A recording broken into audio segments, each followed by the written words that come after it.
தைலாபுரத்தில் நடந்த பாமக நிர்வாக குழு கூட்டத்தில் மிக முக்கிய முடிவு என்ன நடந்தது என்பதை குறித்து விரிவாக விவரிக்க இருக்கின்றது இன்றைய காணொளி. பேரமைக்குரிய தொப்புள் கொடி தமிழ் உறவுகளுக்கு வணக்கம். நான் உங்க பைரவ் கார்த்தி.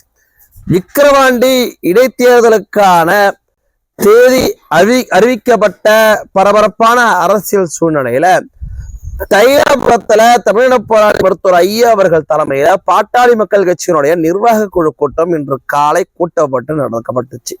இந்த கூட்டத்துல பாமகவினுடைய மிக முக்கிய நிர்வாகிகள் 15 பேர் கலந்துகிட்டு பாட்டாளி மக்கள் கட்சியினுடைய அடுத்த கட்ட நகர்வுகள், எதிர்கால முடிவுகள் மற்றும் 2026 வகுக்க வேண்டிய திட்டங்களை குறித்து கலந்தாலோசிக்கப்பட்டதாக கூறப்படுது.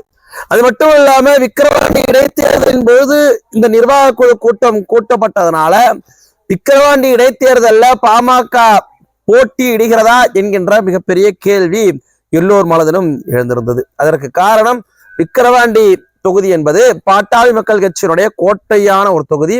விழுப்புரம் மாவட்ட நிர்வாகிகள் மட்டுமல்லாம அருகாமையில் இருக்கக்கூடிய மாவட்டத்தினுடைய முக்கிய நிர்வாகிகளும் கூட விக்கிரவாண்டி சட்டமன்ற தொகுதியில பாமக போட்டியிட வேண்டும் என்கின்ற விருப்பத்தை சமூக நீதிக்காக மருத்துவர் ஐயா அவர்களிடம் தெரிவித்திருந்தாங்க.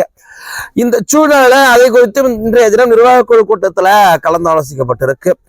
விக்கிரவாண்டி இடைத்தேர்தலில் பாமக களம் கண்டால் வெற்றி வாய்ப்பு பிரகாசமாக இருக்கக்கூடிய சூழ்நிலையில கூட்டணி கட்சிகளுடன் கலந்தாலோசித்து விட்டு அதற்கான முடிவை அறிவிப்பதாக பாட்டாளி மக்கள் கட்சியினுடைய தலைவர் திரு அன்புமணி ராமதாஸ் அவர்கள் பத்திரிகையாளர்களிடம் தெரிவித்திருக்கிறார். நாளைய தினம் விக்கிரவாண்டி சட்டமன்ற தொகுதியினுடைய வேட்புமனு தாக்கல் தொடங்குது. அடுத்து வரக்கூடிய நாட்கள்ல, அதாவது வெள்ளி சனி ஞாயிறுக்குள்ளாக தேசிய ஜனநாயக கூட்டணியின் சார்பாக விக்கிரவாண்டி தொகுதியில் போட்டியிடுவது குறித்தான மிக முக்கியமான அறிவிப்பு வெளியாக வாய்ப்பு இருப்பதாகவும் 99.99 விழுக்காடு பாமக இந்த தொகுதியில் களம் இறங்கும் என்றும் எதிர்பார்க்கப்படுது. நன்றி.